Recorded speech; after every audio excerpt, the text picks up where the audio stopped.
He was a YouTuber that openly shared his strange and disturbing world. But when his mind started to avalanche into the dark, no one saw the warning signs that ultimately led to his tragic actions. My name is Adrian, and welcome back to Coffeehouse Crime. Today's case is a big one, and I admit, not something that I'd usually cover, but it is my most requested case to date. And personally speaking, this has to be one of the strangest, saddest, and most avoidable scenarios that I've covered. It's time that we talk about Randy Stair. Who is he?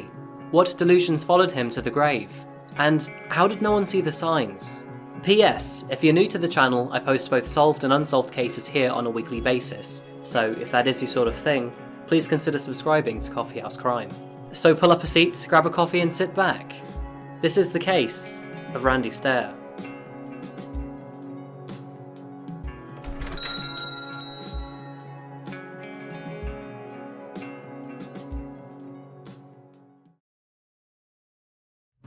Welcome to Pennsylvania.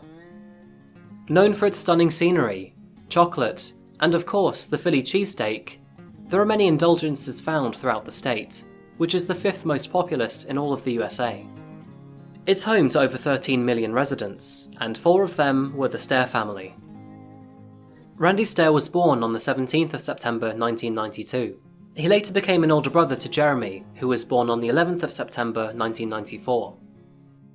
His father Robert and mother Lorianne were an average married couple in America, focused on raising their 2 young boys, and for the most part in their younger years, things did go to plan. But Randy was said to be a very shy kid while growing up. The same as many, he didn't like to be the centre of attention at school, and would often look away when being talked to. But more uniquely, he would prefer to be alone at all times, and always seemed lost as a child, without any full clarity. Randy was a big fan of Nickelodeon cartoon shows, and would often draw pictures of Timmy Turner and Danny Fenton in his school books.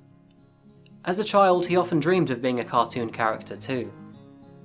But other than a broken collarbone in 1st grade, Randy's childhood wasn't too eventful.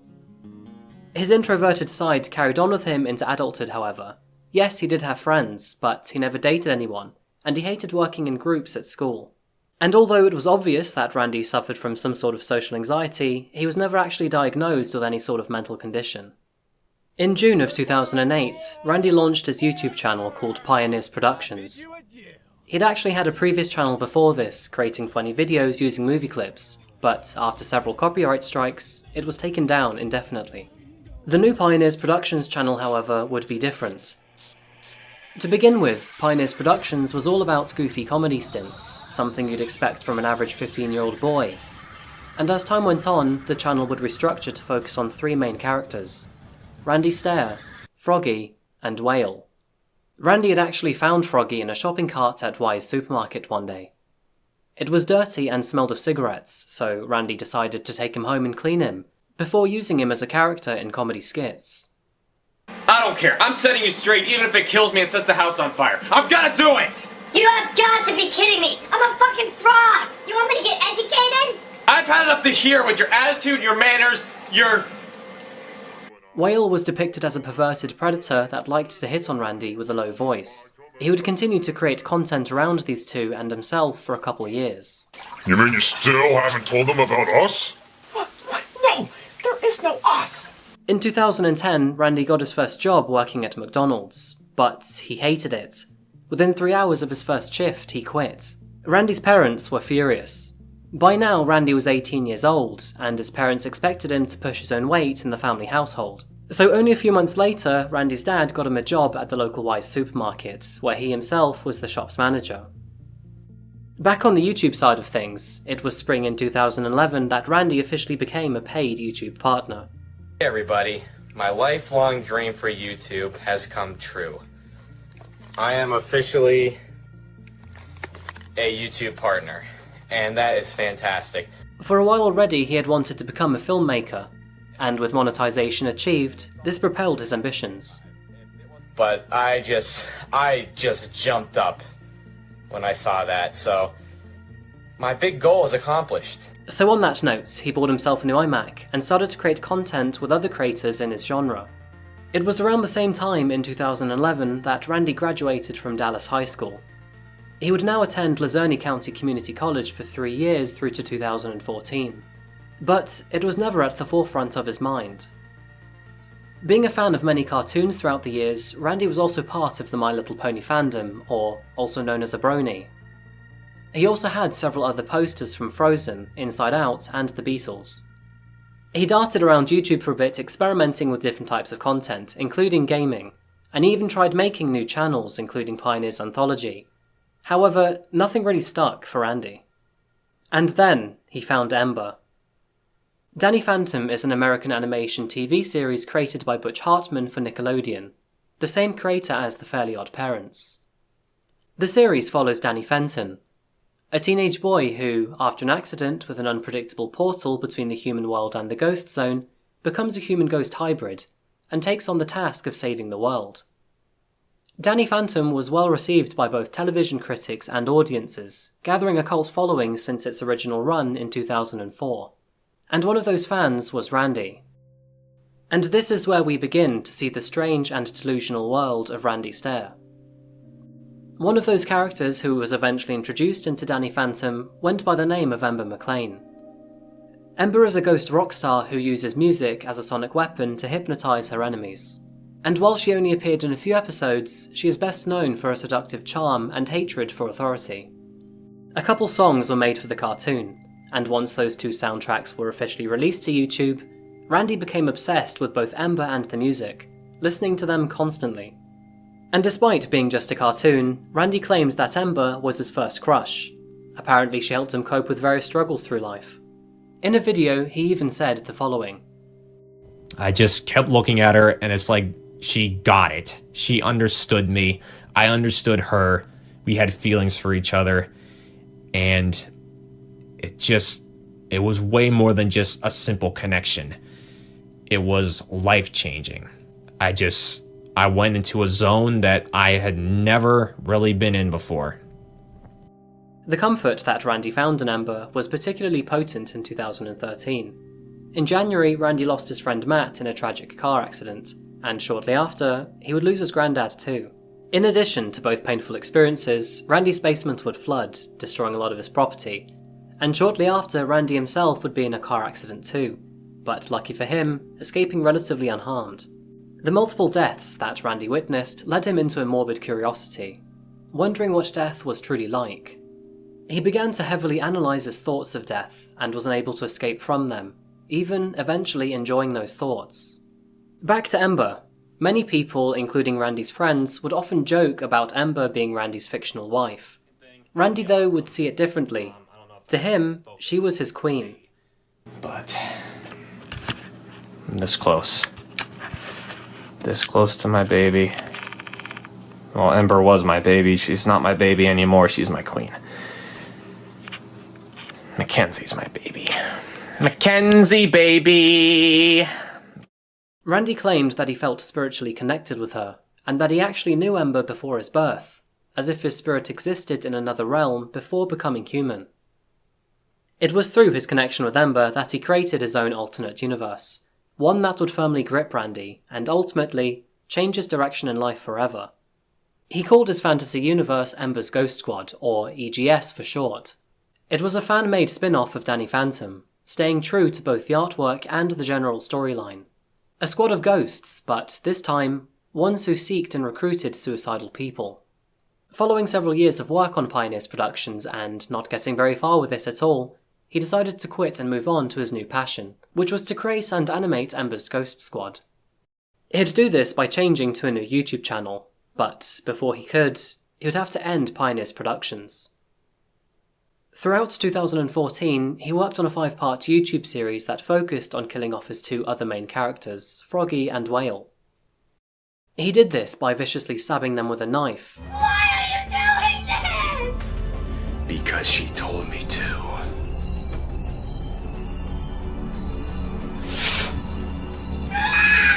Perhaps the acting was a little too real for Randy though, because while filming, he would accidentally lacerate his right pinky finger, something that would require 3 surgeries to correct.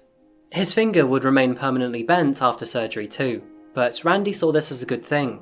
It meant that he could now work night shifts at the local supermarket, and with that extra time, he he could animate more. On the 12th of January 2015, Randy posted his last video to Pioneers Productions. In this video, he reimagines himself playing Call of Duty when Ember appears in front of him.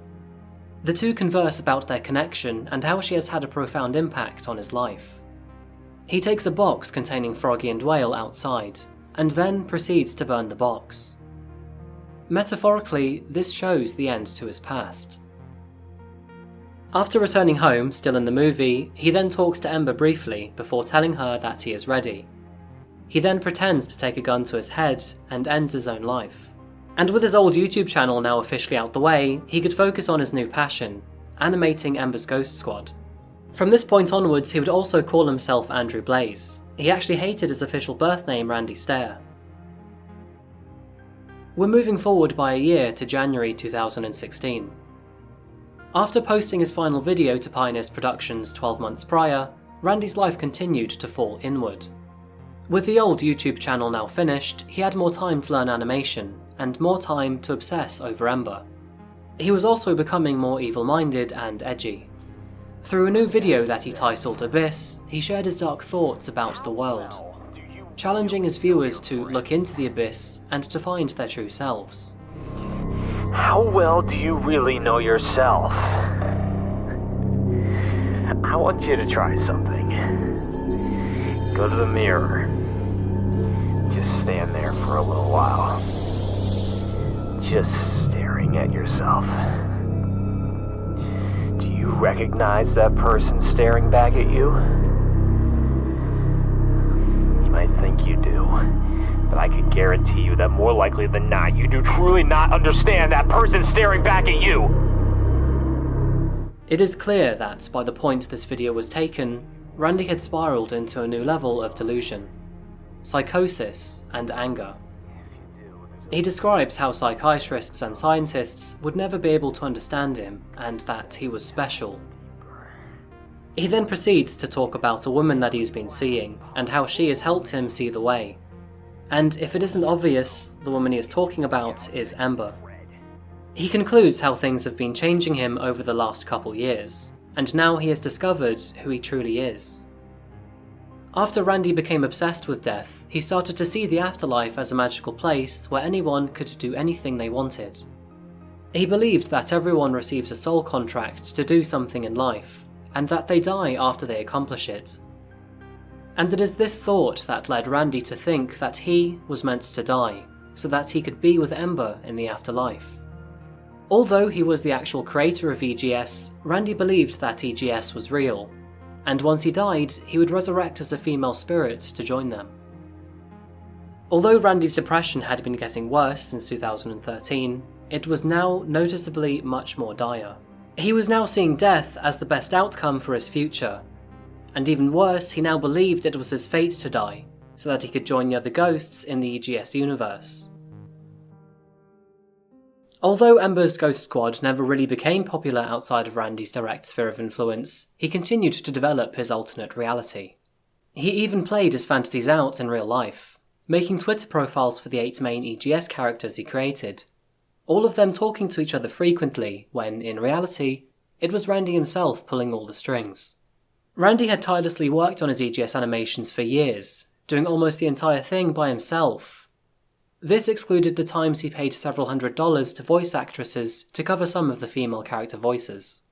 He had actually created not just one, but several animated episodes to Ember's Ghost Squad. And although he really wanted to share his work to a larger audience, no one was actually interested in what he was doing. He had in fact even concerned some of his fans with the excessive violence and morbid themes found throughout his episodes. Nobody ever actually reported his increasingly concerning behaviour to authorities either. When people asked Randy himself why he was being so violent, he would just reply by saying, "This is me just acting." And little did anyone know that despite the already twisted and delusional world of Randy Stair, things were about to get a lot worse. Okay, so here's the deal. Got a 1983 quarter right here. You believe in fate? Here's the fate test. I'm gonna flip this 3 times, or the best out of 3 rather, and if it's heads, I'll do it here. If it's tails, supermarket. In April of 2017, Randy filmed himself challenging his own fate. By now, he had decided that he wanted to die. But how he was going to do it wasn't yet known. He therefore decided to flip a coin to determine whether it would involve him doing it on his own, or taking other people down with him. It was the best out of 3, and with 2 tails to 2 heads, the final coin toss would decide it all. That is a tails, folks. Tails. Which means there's going to be a loss of a human life, besides my own. At the time of this recording, Randy had already bought himself a Mossberg 500 shotgun. Well, actually he'd received it from his mother, and he called the gun Rachel, after one of his EGS characters. And now with the coin being so-called fate, he decided to buy himself a second shotgun of the same type. This time he called it Mackenzie, again after another EGS character. For those of you that are gun savvy, you would know that the Mossberg 500 shotgun was the same one used in the Columbine shootings. And if it isn't obvious in me saying that, yes, Randy did become obsessed with both the Columbine shooters. He also vented his frustrations with the world, and the everyday stresses with life. Eventually he even resorted into homophobic and racist remarks. He firmly believed that the 2 killers were victimized, and even became sympathetic towards them. And this flip of fate? It sealed his desire to follow their same path. From here on out, Randy's plans and the ominous trail of clues he'd leave behind him would rapidly grow over time. He posted several videos of him firing at bottles of water on a firing range. He made written journals covering his extremist thoughts and plans. He even created natural selection shirts, imitating the same one that one of the Columbine killers, Eric, wore. And the wider-reaching, more subtle hints had been going on for months too. In April 2017, he posted this piece of self-created artwork to DeviantArt, an online art-sharing platform. He also watched a lot of documentaries on spree killers and discussed them on online forums, and openly expressed his desire to see a full version of the Columbine basement tapes, a log of personal thoughts and attack plans that they created. And day by day, clue by clue, his delusional plans to attack his own supermarket solidified. Randy also created a large digital folder full of suicide tapes that he stored on Mediafire, where he opened up about his hatred and disgust to the world and various parts of it. Over 10 hours of video was recorded in just under 2 weeks, and to summarise it all for you, the main things that he talked about was his depression, his anger and plans to attack the supermarket, and of course Ember and his animation. In a video created on the 1st of June 2017, Randy talks about how much he hated his father, before rambling about how much he hated having to work to earn money.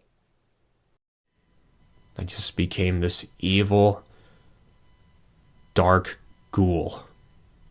The warning signs were always there. They were there from the beginning. It's the truth. It's the honest to goddess truth. And you heard me right, I said goddess. I didn't say God, I said goddess. But I don't believe in God. I believe in a goddess, which is Ember. Dad can drop f***ing dead. I'm your f***ing kid and you don't know anything about me. You don't know how I truly feel about anything and I can't tell you that stuff.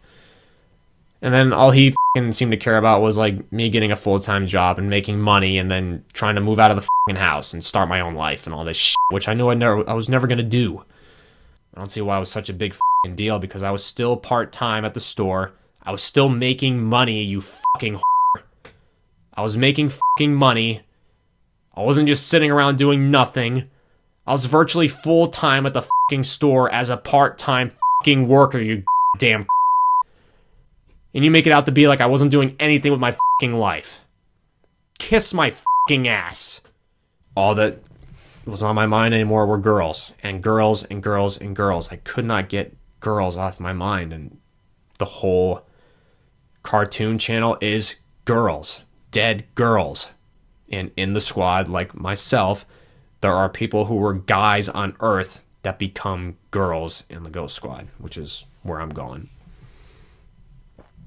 but it's all girls. On the 3rd of June, Randy recorded one final spoken video called Goodbye Earth. This would be the last time he spoke directly to the camera. Brings back memories, doesn't it? What happened?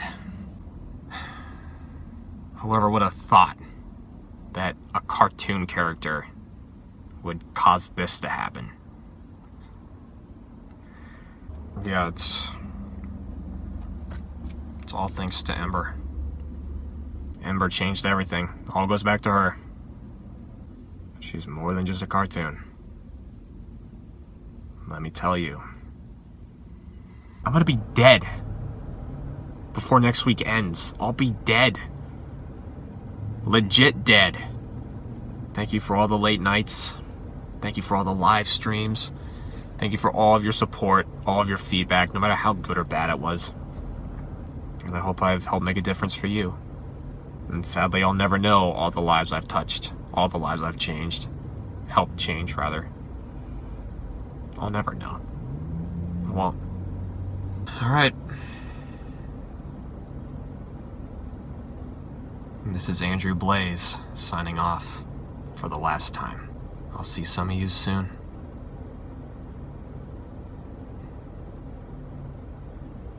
Andrew, out.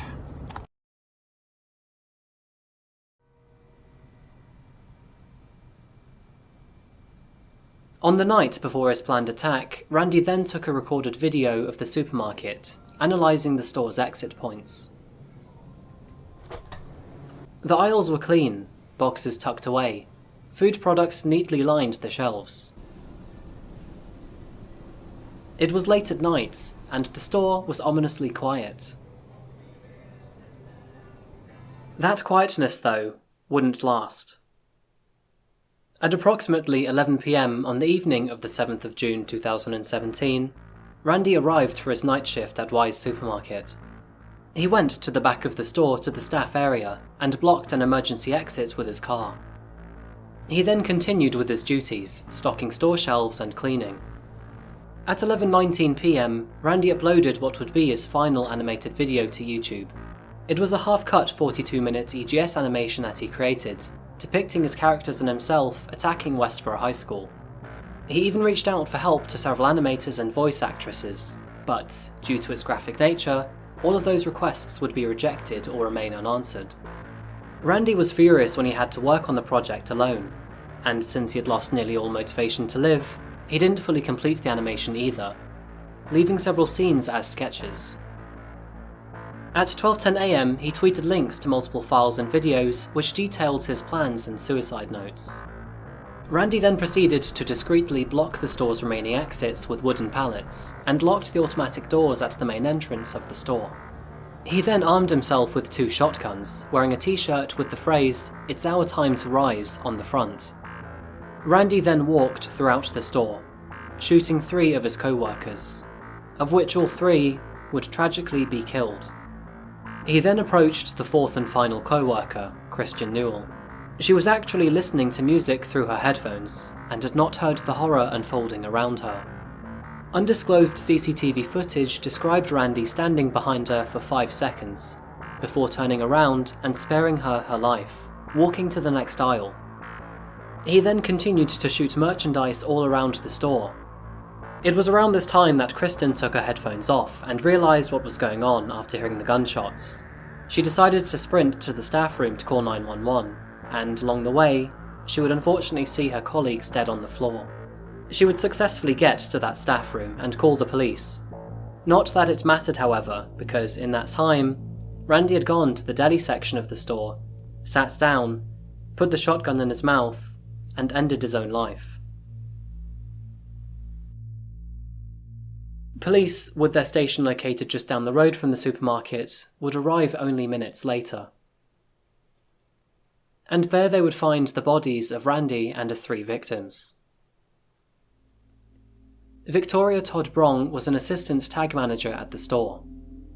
She was 25 years old, a graduate of Tunkhannock High School, who loved helping people, and was known to be a caring, loving individual. She leaves behind a young son, her partner, and her family. Brian Hayes was a 47-year-old US Navy veteran. He was a night shift supervisor at the supermarket during the time Randy attacked.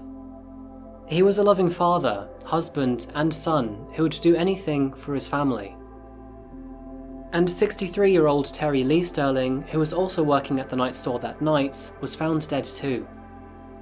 He was described as a great, all-round normal man, and leaves behind a son, a brother, and 2 grandchildren.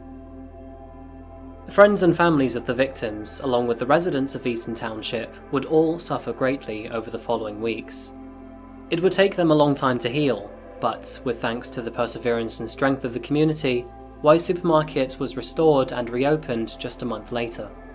And it was soon learned that shortly before the attack, Randy had actually emailed 10 of his close friends to let them know what he was doing. He told all of them that by the time that they would be reading that email, he would be dead. He shared his regrets of not being able to live up to his personal accomplishments, and then talks about joining Ember and the girls in the afterlife. And while Randy did expect his attack to go down in history, it didn't actually get a lot of widespread media attention. In fact, it barely broke any front pages or headlines at all. Following the attack, one of Randy's friends, Damien, posted to Twitter, "In 2011, there was a fan of mine who later ended up being my friend. He was brought into a close group of mine through Xbox Live. I could tell he really just wanted some friends to play with. Eventually, we all bonded and shared a few years of laughter over some games. Once I moved, we became a little more disconnected. Last night, he wrote me a long suicide note, and today I found out he went and shot up a grocery store, killing 3 of his fellow employees, before turning the gun on himself. I don't know how to digest this. The clues were already all over the internet, but I didn't think he would go to these great lengths. Mental illness is a serious issue. Please, if you know anyone who is suffering, or if you are yourself, please get help. Please don't hurt yourself and others. It's sickening and sad at the same time." And this very much sets the tone of my final message to this case. While Randy was psychotic and clearly experienced a prolonged detachment to reality, he by all means was aware of what he was doing.